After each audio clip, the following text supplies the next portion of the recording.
आदाब नाजरीन, खैर मकदम है आपका जी सलाम में और आपके साथ मैं हूं सऊद मोहम्मद खालिद। स्पेशल एट 4 में आज भी बात सीबीआई तनाजे की, क्योंकि सीबीआई तनाजे में जांच का इंतजार हो रहा है। इस बीच कांग्रेस मुजाहिरा कर रही है और आज राहुल गांधी ने अपनी गिरफ्तारी भी दी। राफेल मामले पर सरकार को घेरने वाली कांग्रेस अब सीबीआई डायरेक्टर को छुट्टी पर भेजने के मामले को लेकर के सरकार को सड़क से घेर रही है। इंतखाबी मौसम में कांग्रेस इन इशू को भुना करके 5 रियासतों में हो रहे इलेक्शन में अपने लिए जमीन भी मजबूत करना चाह रही है। इसी के मद्देनजर कांग्रेस सदर राहुल गांधी ने पूरे मुल्क में कांग्रेस लीडरान को सड़क पर उतर करके हल्ला बोलने के लिए अपील की थी। इसके बाद मुख्तलिफ रियासतों में कांग्रेस की तरफ से पैदल मार्च और एहतजाजी मुजाहिरे किए गए। हालांकि मरकजी वजीर दाखिला यह कह रही हैं कि कांग्रेस के पास कोई इशू नहीं है, इसीलिए सीबीआई को इशू बनाया जा रहा है। हमारे साथ इस पूरे मामले पर बातचीत करने के लिए खास मेहमान मौजूद हैं। हम उनसे बातचीत का सिलसिला आगे बढ़ाएंगे और अपने मेहमानों से आपका तारुफ कराएंगे। लेकिन आज जो ताजा अपडेट हुआ है उस पर एक खुसूसी रिपोर्ट दिखाते हैं, उसके बाद बातचीत की शुरुआत। सीबीआई तनाजे पर सुप्रीम कोर्ट के अंदर समाअत चल रही थी तो सीबीआई हेडक्वार्टर के बाहर कांग्रेस के कारकुनान एहतजाज दर्ज कराने के लिए मुत्तहिद हो रहे थे। कांग्रेस के मार्च की क़यादत पार्टी सदर राहुल गांधी ने की। एहतजाजी मुजाहरे में पंजाब, हरियाणा और हिमाचल कांग्रेस के लीडर भी शामिल हुए। इस दौरान राहुल गांधी ने गिरफ्तारी भी दी, लेकिन इस दौरान वो पीएम मोदी पर निशाना लगाने से नहीं चूके। मैं आपसे कहना चाहता हूँ कि हम आप पर आक्रमण नहीं कर रहे हैं, आप पर आक्रमण प्रधानमंत्री कर रहा है।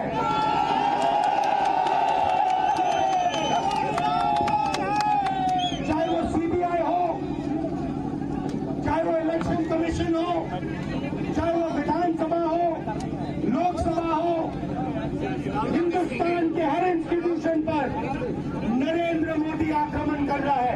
और इस आक्रमण का सिर्फ एक कारण है, नरेंद्र मोदी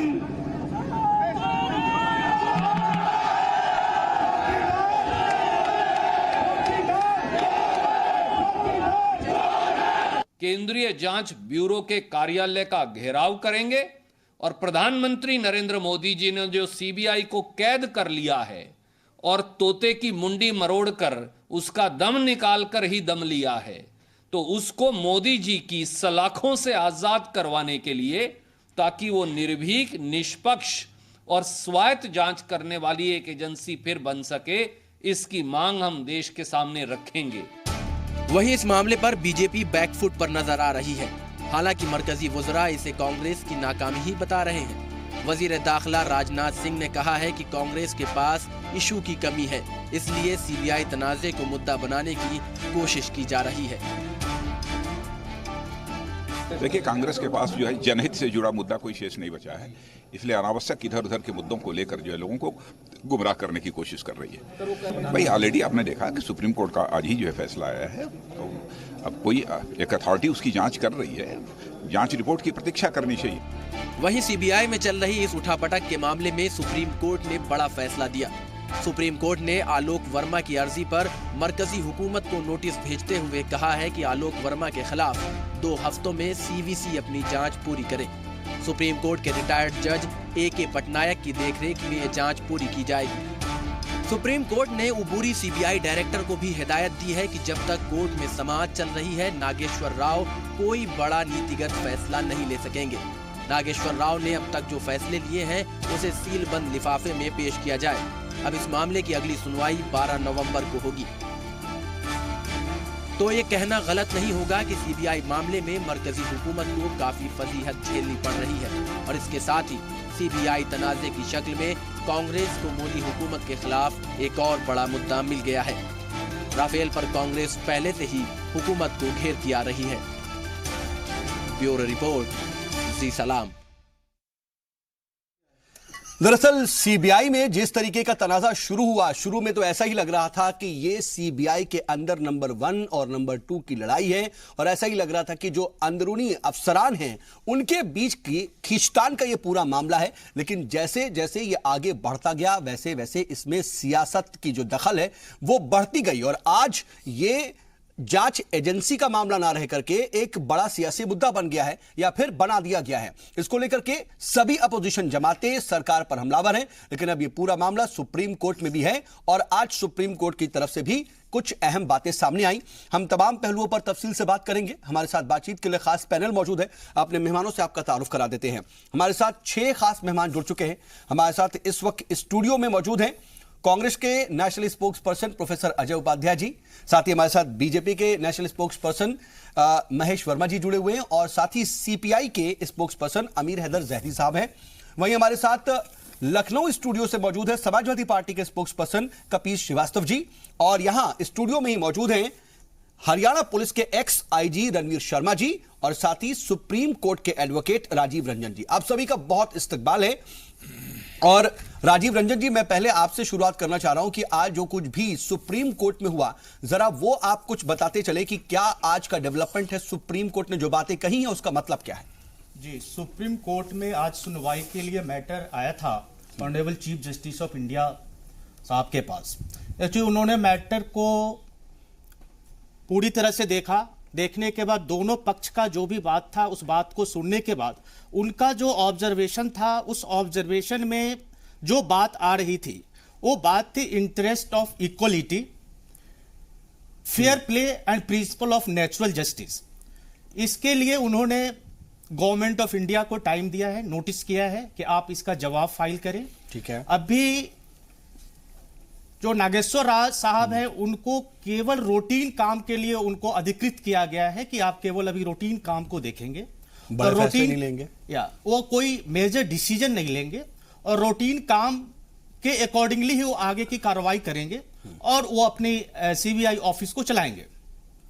और इसमें जो दूसरी बात और भी आई, जो अदर्स पार्टी थी, अदर्स पार्टी ने भी अपनी बातें रखी और उन्होंने जो इलीगलिटी की बात कही कि उनको लीव पे क्यों भेजा गया, छुट्टी पे क्यों भेजा गया, तो इस पे अभी सुप्रीम कोर्ट ने जवाब मांगा है और उस जवाब के लिए जो भी लीगल पॉइंट्स आ रही है उस लीगल पॉइंट्स में चाहे वो सेक्शन 4(1) की बात हो, सेक्शन 4(2) की बात हो, सेक्शन 11 की बात हो, जिसमें सीवीसी को जो पावर इंपावर किया गया है और इसमें इस मैटर में अभी सीबीसी के इंक्वायरी के लिए जो chairperson honourable retired justice of India को अपॉइंट किया गया है कि ताकि इस मैटर को तहकीकात करे और तहकीकात करने के बाद वो रिपोर्ट पेश करे। इसके साथ साथ honourable supreme court of India ने यह भी आदेश दिया है कि आपने जो अपॉइंटमेंट किया है उस अपॉइंटमेंट की जो वैलिडिटी है उसको आप सील इन वैलप में सुप्रीम कोर्ट के पास वो पेश करें कि आप और नागेश्वर राव ने भी जो डिसीजंस अब तक लिए हैं जी वो भी कौन सी प्रक्रिया आपने अपनाया है उस प्रक्रिया को उन्होंने मांगा है। ठीक है, ये पूरा डेवलपमेंट है। लेकिन रणवीर सर, मैं आपसे समझना चाहूंगा कि ये जो पूरा मामला है, देखिए ये पूरा मामला एक इंस्टीट्यूशनल बॉडी का है और किस तरीके से इसमें नंबर 1 नंबर 2 की लड़ाई शुरू हुई। अपने ही अफसर के खिलाफ जब कुछ सबूत मिले तो उस मामले को आगे लेके जाया गया, FIR दर्ज हुई, कार्रवाई हुई, एक्शन हुआ। इन सब के बीच जो सियासत घुस गई है, अब जब रंजन जी ये बता रहे हैं कि 2 हफ्ते तक कोई बड़ा मेजर डिसीजन नहीं ले सकते हैं मौजूदा जो कारगुजार डायरेक्टर हैं, तो क्या हम ये माने कि सीबीआई इस 2 हफ्ते तक पंगु होगी, कोई काम नहीं होगा इसमें और एक तरीके से 2 हफ्ते तक पूरे मुल्क का वक्त बर्बाद होगा? आप इस पूरे मामले को कैसे देखते हैं जो इसमें सियासी दखल हो रहा है, खासतौर पर उसको? मैं 3 चीजों से बात शुरू करूंगा। सबसे पहले जो वर्मा जी की as a chief CBI appointment हुई, उसी दिन से वहां पे हल्ला मचना शुरू हो गया था। इसके बाद अस्थाना जी आए। हमेशा जब भी एक अपॉइंटमेंट हो जाती है किसी चीफ की तो आमतौर पे उनकी कंसेंट ली जाती है कि भी कौन कौन से ऑफिसर आपको अपने महकमे में चाहिए होते हैं। ये एक जनरल नेचुरल प्रोसीजर है, बिल्कुल, जो उसमें नहीं हुआ और एक ऐसे ऑफिसर को गुजरात कार्डर से 86 बैच के अस्थाना जी को लेके आएगा जिससे कि वहां पे पार्टीबाजी, समझ लो गुटबाजी शुरू हो गई। क्योंकि आलोक जी ने तो सीधे इसको मना किया, पूछा गया, बल्कि अलग बात है, पूछने की बात तो अलग है, लेकिन उन्होंने खुद ऐतराज जताया। पहली गलती ये उसको नहीं देखा गया, पहली गलती होगी। दूसरी गलती होगी दूसरी गलती ये कि भी चलो ठीक अपॉइंटमेंट होगी तो दोनों ने जो आपसी एडजस्टमेंट करनी चाहिए थी वो एडजस्टमेंट उन दोनों ऑफिसर की ईगो क्लैश हो गया, वो नहीं हो पाया। तीसरी जो प्रॉब्लम आई वो आई भ्रष्टाचार की। एक दूसरे के ऊपर एलिगेशन लगा के इन्होंने एप्लीकेशन डालनी शुरू करी और अपने गुटबाजी को जग जाहिर मीडिया के सामने, पब्लिक के सामने, जनता के सामने कर दिया, जो बहुत ही गलत वहां पे स्टार्टिंग होगी। तीसरी प्रॉब्लम आ गई अब सरकार की। सरकार ने जो रात को 2 बजे उनको छुट्टी पे भिजवाया, क्योंकि ये कॉन्स्टिट्यूशनल पद है जहां पे खुद prime minister, chief justice of India और प्लस वहां पे अपोजिशन के लीडर उनकी अपॉइंटिंग अथॉरिटी हैं। जो अपॉइंटिंग अथॉरिटी होता है उसी को ही उसको हटाने का हक होता है। इसलिए सीवीसी के पास कोई ऐसे अधिकार नहीं थे कि हम उनको छुट्टी पे भेज सकते। ये अभी सुप्रीम कोर्ट डिसाइड होगा कि अथॉरिटी नहीं थी या फिर हटाने की अथॉरिटी नहीं थी। हटाने की भी यहाँ पे दलील दी जा रही है कि हटाया नहीं गया, छुट्टी पे भेजा। हाँ, उनको छुट्टी पे भेजना या हटाने का हक, कोई भी हक सीवीसी के पास नहीं, क्योंकि अपॉइंटिंग अथॉरिटी वो नहीं है। ठीक है। तीसरी बात, अब ये मामला क्योंकि आ गया सुप्रीम कोर्ट में और सुप्रीम कोर्ट ने 14 दिन मतलब 2 सप्ताह का टाइम दे दिया है कि अब हमें रिपोर्ट पहले चाहिए कि इनमें से कौन सही है और कौन गलत है, दोनों सीनियर ऑफिसर की बात। ठीक है। इसके बाद फिर प्रोसीजर की बात आएगी कि उन्हें छुट्टी भेजा या उन्हें नहीं, किस तरीके से भेजा, वो गलत था या ठीक था या हटाना ठीक था, जो भी है। अब 14 दिन काम सस्पेंड रहेगा। रूटीन का काम, जैसे एक ऑफिसर को दूसरे ऑफिसर छुट्टी भेजना है, किसी की मेडिकल लीव लेना है, कोई कोर्ट का केस में हाजिरी लगानी है, ये रूटीन के काम रहेंगे। जो निर्णय लेने का अधिकार है वो नरसिम्हा राव जी से ले लिया गया है और उन्होंने जो ट्रांसफर किए हैं, सबसे बड़ी बात, वो ट्रांसफर भी स्टेटस क्यू मतलब एज इट इज हो गए हैं, उनके ऊपर अभी कोई कार्रवाई नहीं होगी। और जो बाकी जो दूसरी जांचें चल रही हैं तमाम अलग मामलों की, वो सब के सब अब बिल्कुल उनके ऊपर वो कोई निर्णय नहीं ले सकते। किसी की तफ्तीश करनी है, किसी को डिसीजन देना है, बड़ी बात है, गिरफ्तार करना नहीं गिरफ्तार, बड़ा नुकसान है, तफ्तीश करनी नहीं करनी, बिल्कुल अब स्टेटस क्यों रहेगा एज इट इज। जो वर्मा जी के समय चीज थी वो एज इट इज उन्होंने रखनी है। केवल रूटीन इमरजेंसी वर्क, किसी को छुट्टी भेजना है, मैंने बताया कोई कोर्ट केस हो उसमें हाजिरी लगानी है, वहां भी वो सिर्फ हाजिरी लगा के आएंगे, निर्णय कोई नहीं लिया जाएगा। निर्णय तभी होगा जब सुप्रीम कोर्ट वहां पे किसी ऑफिसर को ऑथराइज कर देगा कि this officer is eligible now for the chief of director. ठीक है सर, मैं आऊंगा आपके पास। अजय उपाध्याय जी, इस पूरे मामले को लेकर के जो कांग्रेस का रुख है वो कितना सही नजर आ रहा है? क्योंकि देखिए एक इंस्टीट्यूशनल बॉडी है, इसको लेकर के खींचतान हो रही है, मामला कोर्ट पे भी चला गया, लेकिन अब सड़क पर उतरना, इसको लेकर के राफेल से जो जोड़ने वाली बात सामने आ रही है और सिर्फ दिल्ली में ही नहीं बल्कि तमाम दूसरी रियासतों में सड़क पर उतर करके सीबीआई के खिलाफ या फिर सीधे तौर पर सरकार के खिलाफ ये जो नारेबाजी है, असल में आप इसका सियासी माइलेज लेना चाह रहे हैं क्या? नहीं, देखिए बात सिर्फ सियासी माइलेज का नहीं है, बात इस देश में रूल ऑफ लॉ, कानून के शासन को स्थापित करने का है। जिस तरह से पूरे एपिसोड में आपके 2 पैनलिस्ट पहले जिन लोगों ने भी चर्चा की, आपने देखा होगा दूध का दूध और पानी का पानी इन्होंने स्पष्ट कर दिया कि किस तरह इतने बड़े इंस्टीट्यूशन पर जिसपे पूरे देश का कहीं ना कहीं भरोसा रहता है, जब छोटे राज्यों में या कोई ऐसी घटना होती है जो राज्य से नहीं, जिसको न्याय मिलती है, तो वो सीबीआई की मांग करता था। आज सीबीआई के अंदर इतने बड़े उठाव पटक पिछले 4 महीनों से चल रहा है, सरकार क्यों सो रही थी और अचानक सरकार की नींद 2 बजे रात को क्यों जगी? ये भी बड़ा प्रश्न है। ये अपने आप में ये उलझाने वाला प्रश्न है, जिसका उत्तर कहीं ना कहीं भाजपा के साथी देंगे कि 2 बजे रात को अचानक कौन से सपना आ गए प्रधानमंत्री जी को, जबकि ये कहानी 3 महीने 4 महीने से चल रही थी। क्यों नहीं सरकार ने हस्तक्षेप किया? पहली बात। दूसरी बात, हस्तक्षेप जो किया वो इलीगली किया। यदि कॉन्स्टिट्यूशनल फ्रॉड किया, आपने फोर्स छुट्टी भेजी जिस व्यक्ति को, आपको फोर्स छुट्टी भेजने का कैसे अधिकार हो सकता है? जिस व्यक्ति ने, जिसकी नियुक्ति ही एलओपी के और चीफ जस्टिस और प्रधानमंत्री की कमेटी करती है, कॉलेजियम करती है, आपने दोनों को समान मान लिया। एक उस व्यक्ति को जिसकी नियुक्ति इस स्तर पर होती है और दूसरे व्यक्ति को जिसको आपके वो विशेष थे, विशेष डायरेक्टर जो बनाए गए, उनके साथ आपने जोड़ दिया, पहली बात। अच्छा। और अंतिम बात जो मैं कहना चाहूंगा, ये बात आपने देखा सिर्फ सीबीआई की बात नहीं है। कांग्रेस यदि अपना प्रतिरोध और अपना विरोध जता रही है तो इस देश की संस्थाओं के संरक्षण और उसकी पुनर्स्थापना के लिए कर रही है। आपने देखा किस तरह से चुनाव आयोग पर प्रश्न चिन्ह रहा, सुप्रीम कोर्ट पर स्वयं उनके 4 जजेज को बाहर आना पड़ा। आपने इतना वहां पे अपना अधिपत्य जमाया कि कोर्ट के जज को बाहर आकर के प्रेस कॉन्फ्रेंस करनी पड़ी। नोटबंदी के दौरान पूरी आरबीआई इतने बड़े इंस्टीट्यूशन को बाहर रखा और आपने खुद सब डिसीजन ले लिया। आरबीआई को पता नहीं आज तक कि कितना रुपया आया और कितना रुपया गया।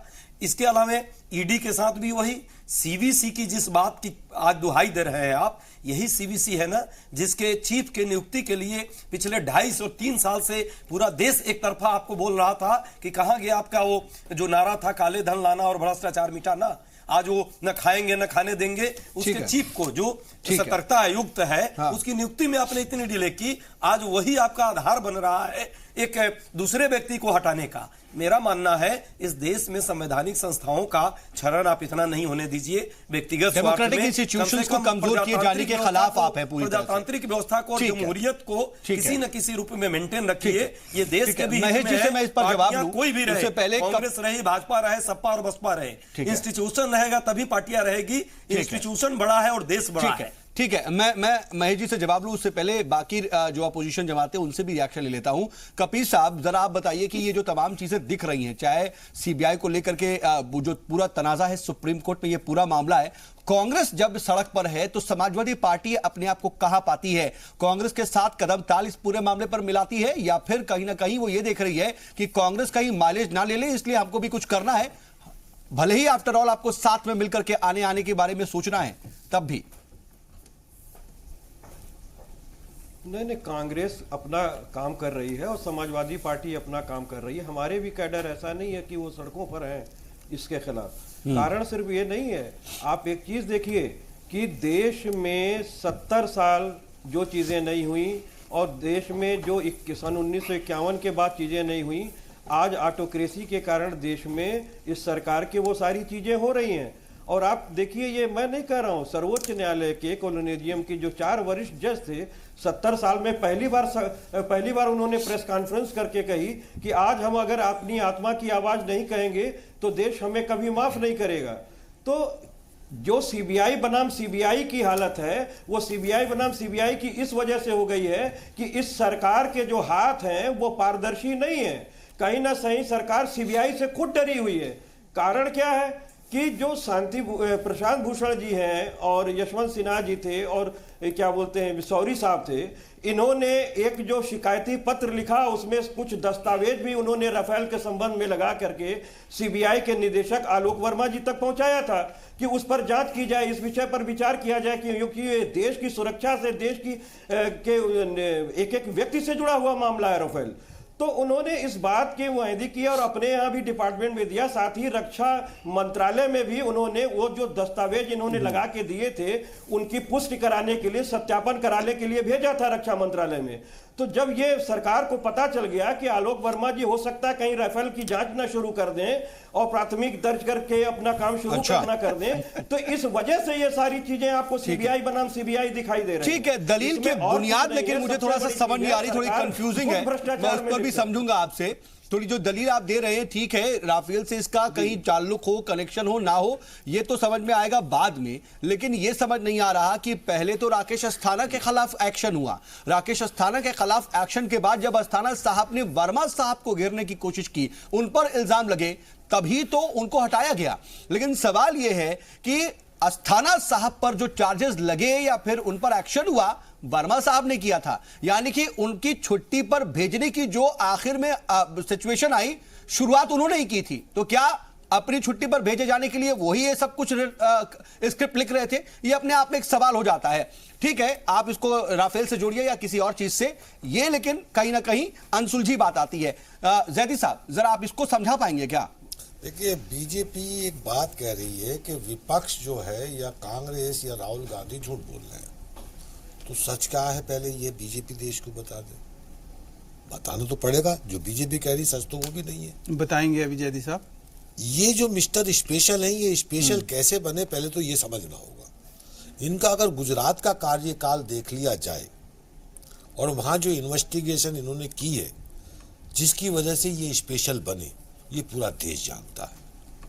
इन स्पेशल को स्पेशल बना के इसलिए दिल्ली लाया गया था ताकि कुछ ऐसे लोग थे जिन्हें छुड़वाया जा सके, जिसमें साध्वी प्रज्ञा, कर्नल पुरोहित, असीमानंद, ऐसे कुछ आतंकवादी भी थे जिनके केस लूज करने थे। मिस्टर स्पेशल को यह भी जिम्मेदारी थी कि जितने देश से भागे हैं भगोड़े पैसे लेके देश का, वो भी स्पेशल साहब के स्पेशल निगरानी में ही भागे हैं। उस केस का इन्वेस्टिगेशन भी मिस्टर स्पेशल ही कर रहे थे।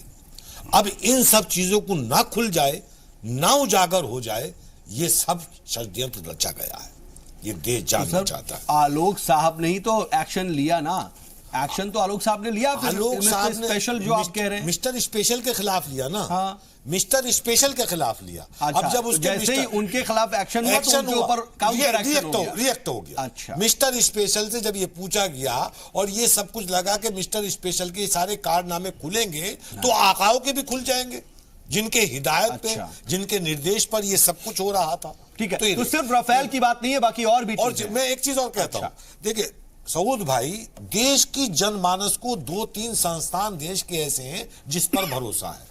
अगर कहीं कोई घटना बड़ी हो जाए तो सबसे बड़ा क्या होता, भाई सीबीआई की जांच होनी चाहिए। ये मानता नहीं मानता हर कोई।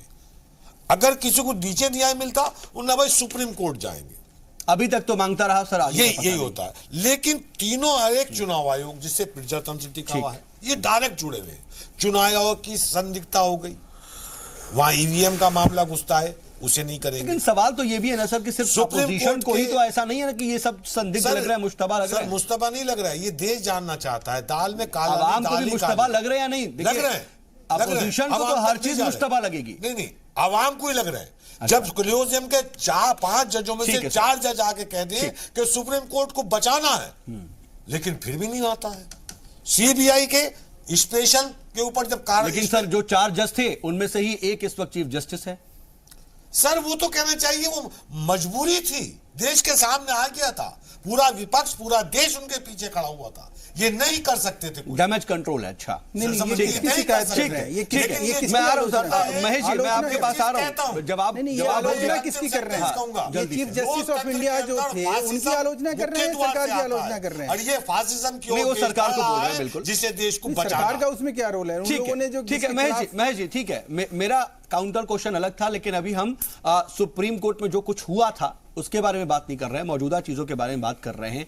आप चीजों को ढकने की कोशिश कर रहे हैं, छिपाने की कोशिश कर रहे हैं, ये कोशिश कर रहे हैं कि चीजें बाहर ना आ जाए, चाहे वो राफेल की हो या फिर तमाम दूसरी चीजें, जैसा कि जैदी सर भी कह रहे हैं कि आकाओं की चीजें खुल जाएंगी। क्या ऐसा है? और इसी वजह से सब कुछ जो है वो आपने ट्विस्ट कर दिया है। पहली बात तो सऊद साहब, ये वर्मा साहब आप जो कह रहे हैं, आलोक वर्मा जी बोलिए, पता नहीं हमारे लोग ये समझेंगे, आपके दर्शक समझेंगे कि ये जो वर्मा बैठा हुआ है इसी के ऊपर तो चर्चा नहीं हो रही है कहीं। तो ऐसा नहीं होना चाहिए।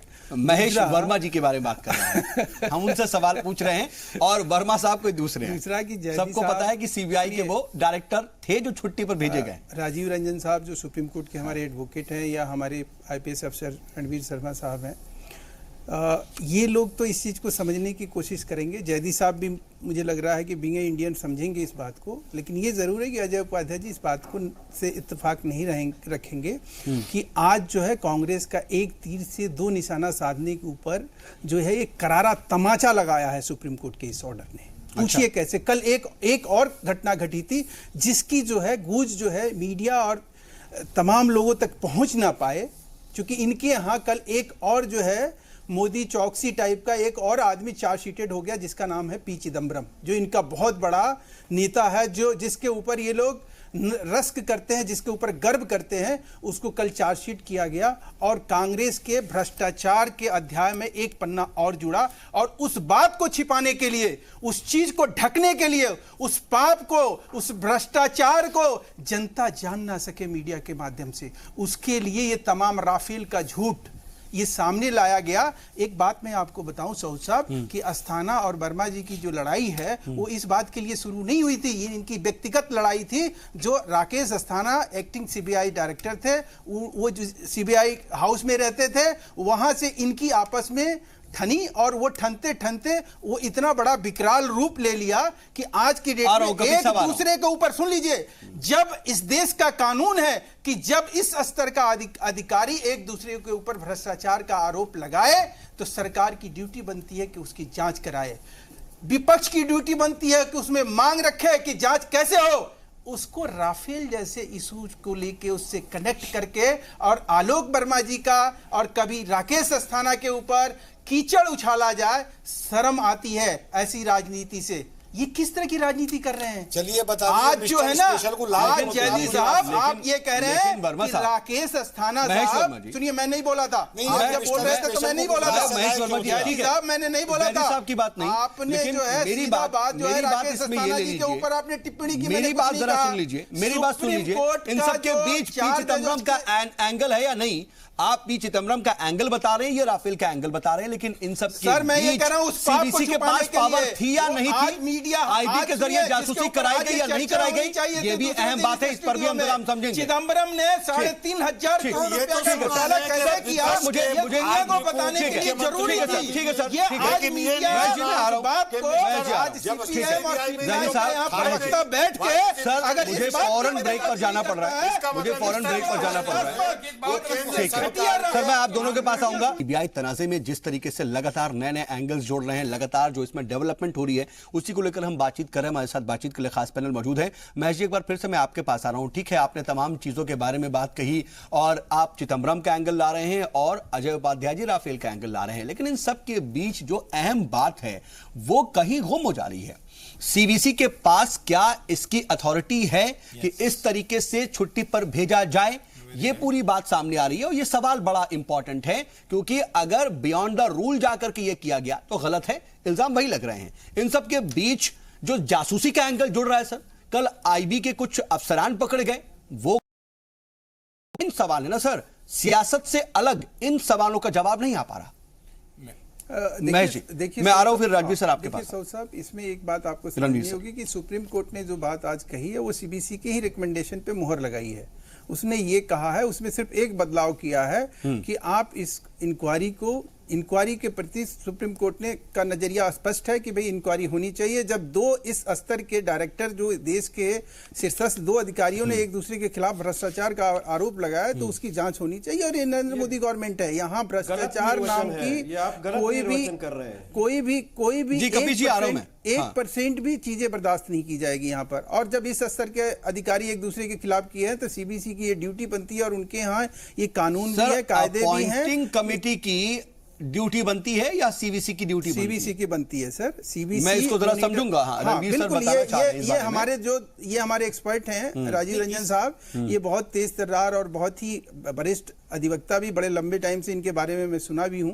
लेकिन जो मैं आज आपको बात बताना चाह रहा हूं वो ये साहब कि ये जो लड़ाई है जिस तरह से इंस्टीट्यूशनल चीजों को बदनाम करने की, आज आप राजनीति के लिए सीबीआई जैसे इंस्टीट्यूशन को बदनाम करने की कोशिश कर रहे हैं। आप ये कह रहे हैं कि सीबीआई डायरेक्टर जो है राफेल का सबूत इकट्ठा करता फिर रहा था, वो कांग्रेस के लिए काम कर रहा था, वो कांग्रेस का एजेंट था। जिस कांग्रेस ने उसी आलोक वर्मा को, सुनिए, जिस कांग्रेस ने, मैंने बोला नहीं था अजय जी, मैं आपके बीच में नहीं बोला था, आप मेरे। और अजय जी मैं आपके पास आऊं, लेकिन रणवीर सर देखिए, ये जो दिया जा रहा है एक जवाब, जो दलील दी जा रही है, उसमें कितना दम है? आप जरा बताइए कि आखिर प्रोसेस क्या है। एक छोटी सी बात मैं क्या खत्म करूं। रुकिए रमन भाई, रुकिए। जी मैं आ रहा हूं महेश।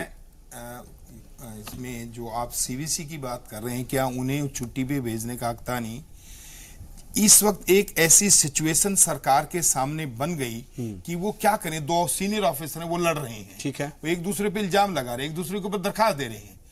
तो ये कहीं ना कहीं गवर्नमेंट का एक सही स्टेप था कि भी इन दोनों को पहले यहां से फारिग करिए, और फारिग करने के बाद अगर इसमें सरकार थोड़ा सी तवज्जो देती, पीएम साहब चीफ जस्टिस साहब को बुला लेते, प्रोसीजर को फॉलो करते। वो रात में सीबीसी से किसी ने मना नहीं करना था, वो दिक्कत किसी ने मना नहीं करना था, तीनों ने मोहर लगानी थी। दोनों ऑफिसर की अपॉइंटमेंट हमने की है और दोनों लड़ रहे हैं, तो इन्हें हटाया जाए। और उसी वक्त एक ऑर्डर पास हो जाता, आगे हटाने के बजाय दोनों को छुट्टी भेज दो। That was the best procedure. और छुट्टी भेजने के बाद फिर इनके करप्शन की जांच सीबीसी करती, एसआईटी करती, जो भी वो अपॉइंटिंग अथॉरिटी, जो प्रोसीजर था अपॉइंटिंग अथॉरिटी का, ये छोटा सा पॉइंट रहेगा। अगर इसको आप पूरा कर देते तो आपकी थोड़ी सी चूक होगी। वो कहीं ना कहीं सुप्रीम कोर्ट ने अब उसको ले लिया है। अब ये तो बात मान ली कि इन दोनों को जाना तो जरूरी था, क्योंकि फजीयत हो रही थी वहां पे। अच्छा।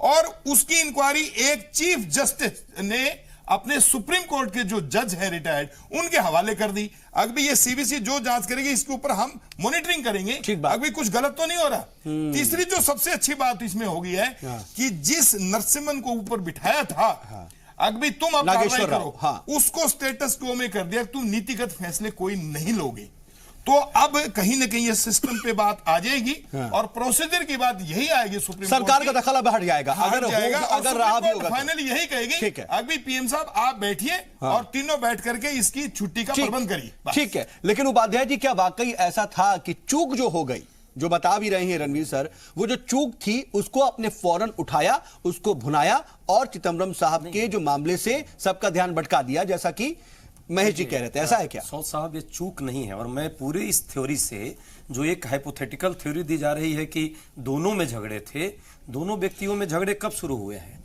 ये पहले अस्थाना जी के विरुद्ध जब सारी कार्रवाई हुई और उसमें भी मोइन कुरैशी से 3 करोड़ का 164 के बयान दिया गया, उसके बाद बात हुई थी, उस समय सरकार कहां सोई हुई थी?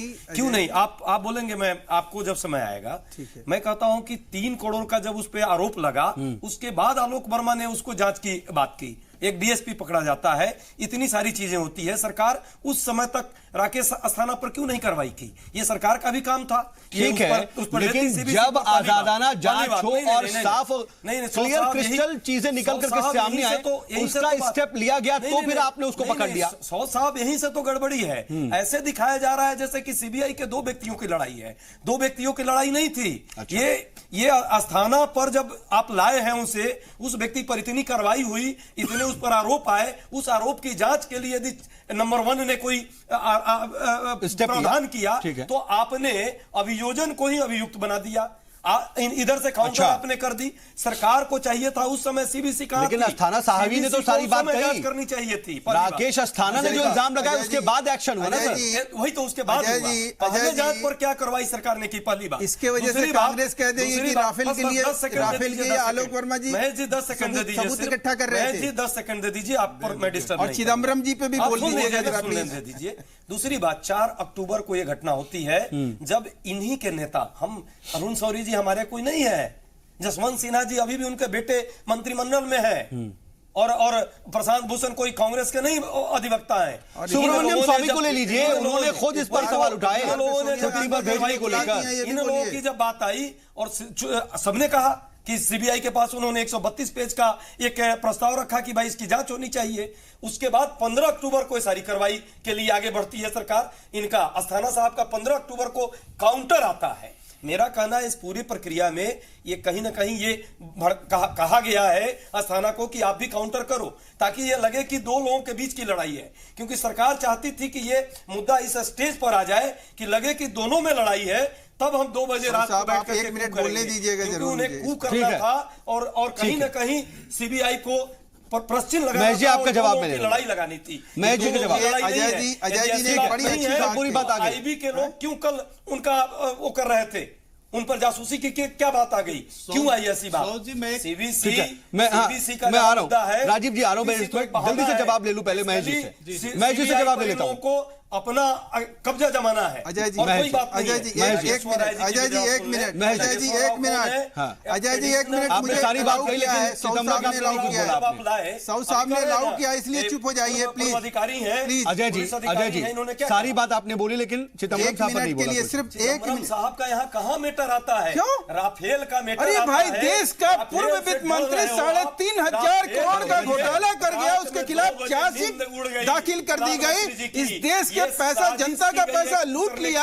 कांग्रेस के 3 ऐसे माल्या, नीरव मोदी और चौकसी, ये कांग्रेस के सोनिया गांधी जी, राहुल गांधी जी और चिदम्बरम जी, ये तीनों आदमी के खिलाफ आप कुछ नहीं कहेंगे और आप भ्रष्टाचार का पिटारा पीटते रहेंगे। ये कहां का इंसाफ है? ये कौन सी राजनीति कर रहे हैं राहुल गांधी?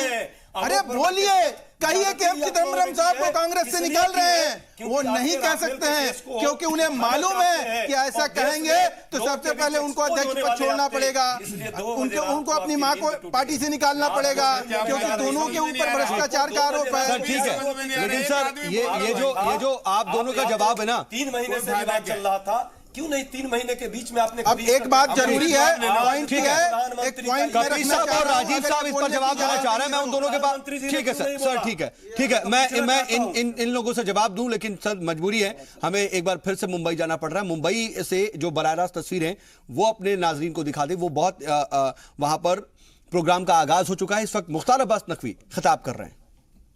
इंसानियत, इंसानी मूल्यों और डायरेक्शन है यहाँ सर, आप ही की वजह से ताकत देती रही है। पूरी दुनिया में उर्दू अदब और शायरी दुनिया के लोगों को जोड़ती रही है, एकजुट करती रही है।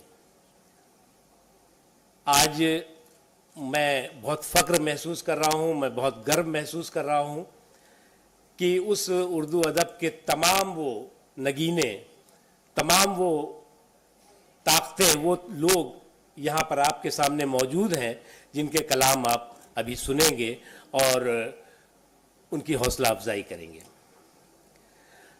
मेरा मुल्क तमाम शायरों, कवियों, साहित्यकारों की धरोहर रहा है और धरोहर है। आज हमारे हिंदुस्तान की इन कवियों, इन शायरों, इन साहित्यकारों से लबरेज विरासत है। उसी धरोहर को हम सम्मान भी करते हैं और उस पर हम गर्व भी करते हैं। ऐसे तमाम शायरों के जुनून और जज्बे को मैं नतमस्तक होकर के सलाम करता हूं और इसी जुनून के समुंदर में श्रद्धा के 2-4 बूंद डालने की हमारे मंत्रालय ने कोशिश की है और हमें उम्मीद है कि जो हमारी कोशिश है वो इस अदब के, उर्दू अदब ख़ास तौर से उर्दू अदब के का जो एक सफ़र है, खूबसूरत सफ़र, उसको एक मजबूत ताकत देगा और एक रास्ता देगा। महात्मा गांधी एक विचार है, महात्मा गांधी एक संस्कार है, संस्कृति है, सोच है। और एक महात्मा गांधी की 150वीं जयंती के मौके पर हमारी सरकार पूरे हिंदुस्तान में 1 साल तक जयंती समारोह के अलग अलग कार्यक्रम कर रही है और हमारे मंत्रालय ने तय किया कि महात्मा गांधी के जो एकता का सिद्धांत है, सौहार्द का सिद्धांत है, भाईचारे का सिद्धांत है, डेमोक्रेटिक वैल्यूज़ का सिद्धांत है, कौमी यकजहती का सिद्धांत है, उससे जुड़े हुए पूरे हिंदुस्तान के अलग अलग हिस्सों में हम मुशायरों का आयोजन करें। और इसी जो ये कड़ी है, इस कड़ी में आज मुंबई में ये मुशायरा आयोजित किया गया है। यहाँ पर मुंबई के बहुत तमाम जानी मानी हस्ती, जाने माने लोग मौजूद हैं। हमारे मेंबर ऑफ पार्लियामेंट सेठी साहब यहाँ मौजूद हैं, हमारे बहुत ही दिल अजीज़ इसी इलाके के एमएलए आशीष शेलर साहब मौजूद हैं और भी तमाम बहुत बड़ी तादाद में यहाँ पर लोग हैं जिनका मैं नाम लूँगा तो बहुत वक्त लगेगा। मैं आप सब लोग, जो लोग की अलग अलग जगहों से, मुंबई के अलग अलग हिस्सों से आए हैं, उनका भी मैं खैर मकदम करता हूं और जो तमाम शोहराए अकराम हैं उनका भी मैं स्वागत करता हूं। बहुत बहुत शुक्रिया, बहुत बहुत धन्यवाद। And now it's my pleasure to invite the Honorable Governor of Maharashtra, His Excellency Mr. Rao, to address the gathering.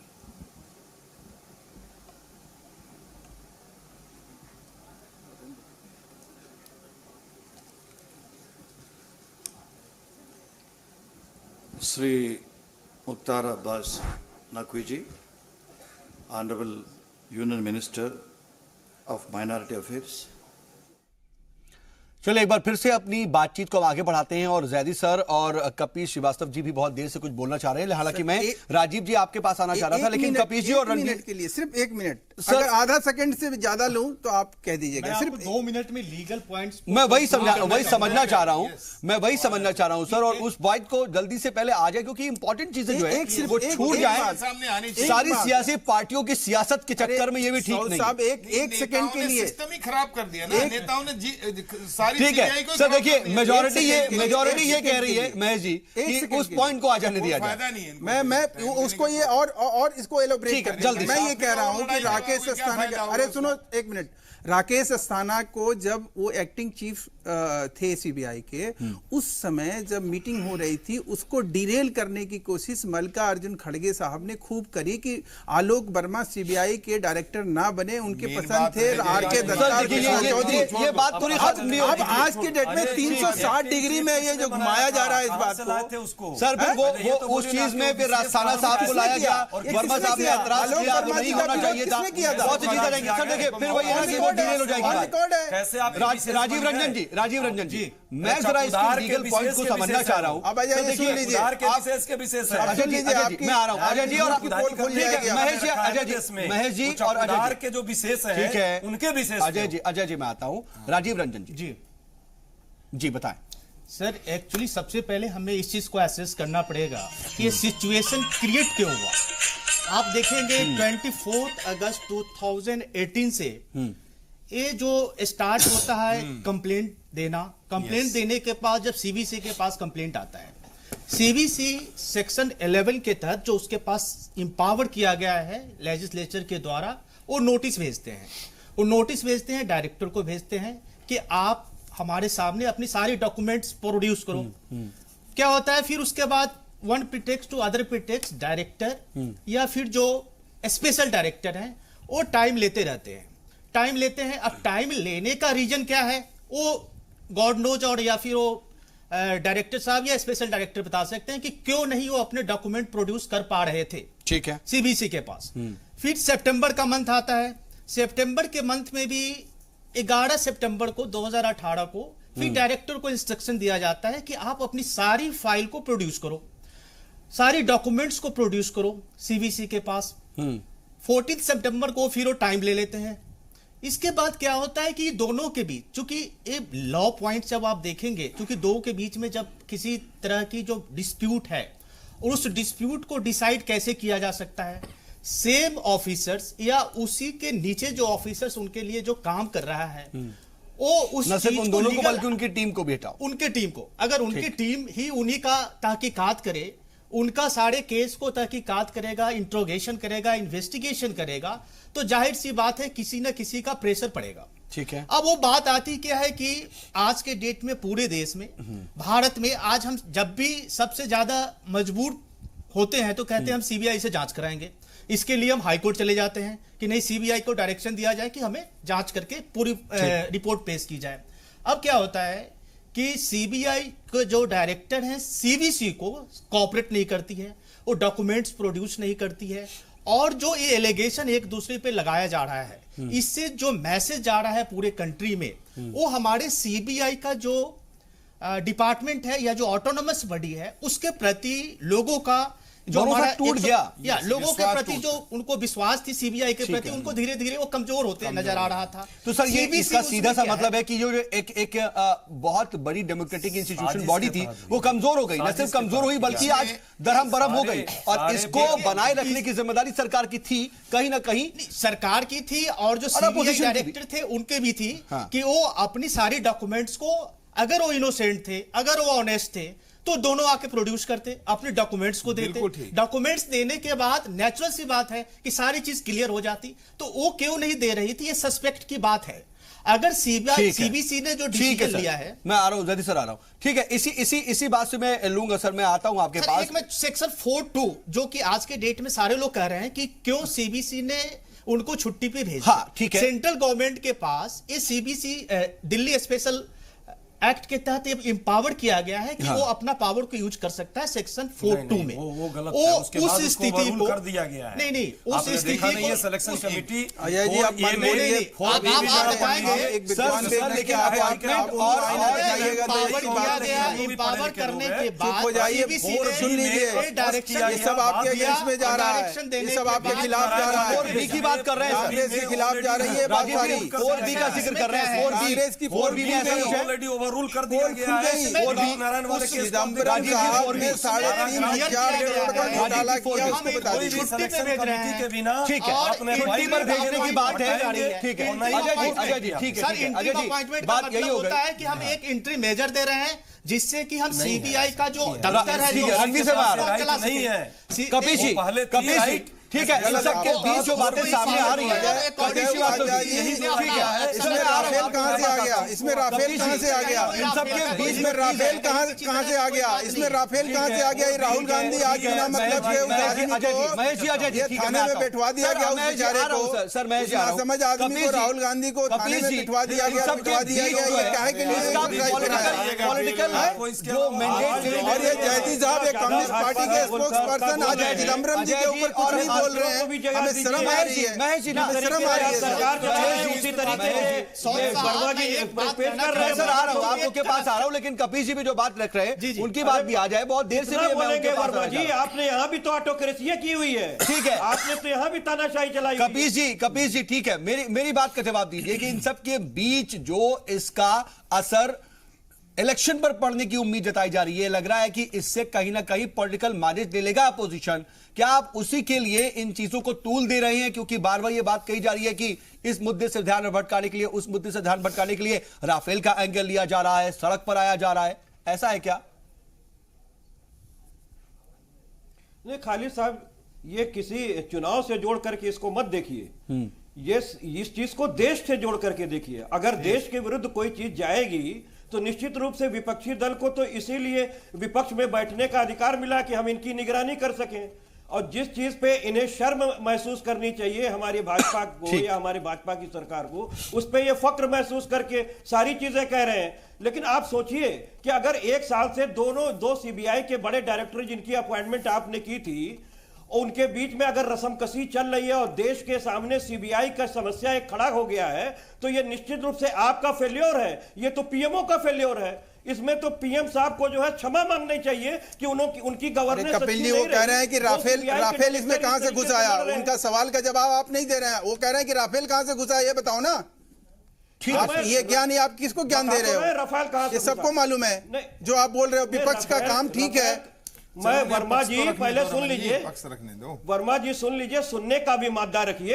अगर आप पूछ रहे हैं कि राफेल कहां से घुस रही है तो बता रहे हैं आपको, लेकिन शांति से पूरी बात सुन लीजिएगा, फिर काउंटर कर लीजिए। ठीक है कपिल जी, जल्दी से। ठीक है, हम लोग विसम्मत व्यक्ति हैं, एक सभ्य समाज के हैं। मेरी बात को समझने की आप कोशिश कीजिए कि कहां से राफेल घुस रहा है। राफेल इसलिए घुस रहा है कि इन्होंने जो भी राफेल सौदे के अंदर भ्रष्टाचार किया है उसकी बात ये ना तो मीडिया में आने देते हैं, ना विपक्ष को उठाने देते हैं। और तो होता क्या है कि जब ये सारी चीजों को लेते हुए, सुन लीजिए पूरी बात सुन लीजिए, यशवंत सिन्हा जी, अरुण शौरी जी और प्रशांत भूषण जी एक शिकायती पत्र सीबीआई सुप्रीम कोर्ट की वजह से राफेल आ रहा है। ठीक है सर, ठीक है कपिल जी, जवाब दे रहे हैं। ठीक है कपिल जी, मैं आ रहा हूं, मैं जल्दी से जयदी साहब बहुत जल्दी से सर फाइनल कमेंट, क्योंकि मेरे पास बिल्कुल वक्त नहीं है, मुझे क्लोजिंग के लिए साफ तौर पर कह भी दिया गया। लेकिन जयदी सर मैं बहुत देर से आपके पास आना चाह रहा था कि जल्दी से ये बताइए कि इन सब का असर डेफिनेटली दिख तो रहा है कि इलेक्शन पर पड़ेगा, इसीलिए कहीं ना कहीं इसको पूरी तरह से ग्रांड किया जा रहा है, तूल दिया जा रहा है। क्या सिर्फ इस पर सियासत हो रही है? ये होना चाहिए। जो विवाद की जड़ है, विवाद की जड़ पे बात नहीं, बात होनी चाहिए विवाद की जड़ कहां है। टहनियों पे बात हो रही है, शाखाओं पे, पत्तों पे बात हो रही है। मसला ये है कि आप ये समझिए कि सीबीआई के अंदर स्पेशल डायरेक्टर का कोई पद ही नहीं था। इसे कुछ ऐसे समझिए, एक मिनट, जैसे एक पार्टी का सत्ता में बहुमत ना आए तो उसे कह दिए दूसरे वालों को मिला लीजिए, आओ तुझे हम उप मुख्यमंत्री बनाएंगे। ये जो गुजरात, ठीक है, जब देवीलाल पहली बार उप मुख्यमंत्री बने चौके थे, तो ये स्पेशल डायरेक्टर गुजरात के अंदर किया गया, काले कारनामों पर पर्दा डाला था, उस काले कारनामे के तहत स्पेशल डायरेक्टर यहाँ ले आए सर, मेरी मजबूरी है, जब इन्होंने तरक्की करनी शुरू कर जो इनकी पावर नहीं थी, तब ये संज्ञान दिया गया कि ऐसा क्यों। सर अब बिल्कुल इजाजत नहीं दे रहे सर, और रणवीर सर से बहुत माफी के साथ मैं आ नहीं पा रहा हूं। आप सभी मेहमान हमारे साथ जुड़े और बातचीत में शामिल हुए, इसके लिए आपका बहुत बहुत शुक्रिया। देखना होगा कि इसका असर आने वाले वक्त में इलेक्शन पर क्या पड़ता है, लेकिन कम से कम इससे सीबीआई को और तमाम लोगों को जो इस पर भरोसा था उस पर नुकसान तो जरूर पहुंचा है। आज स्पेशल फोरम में बस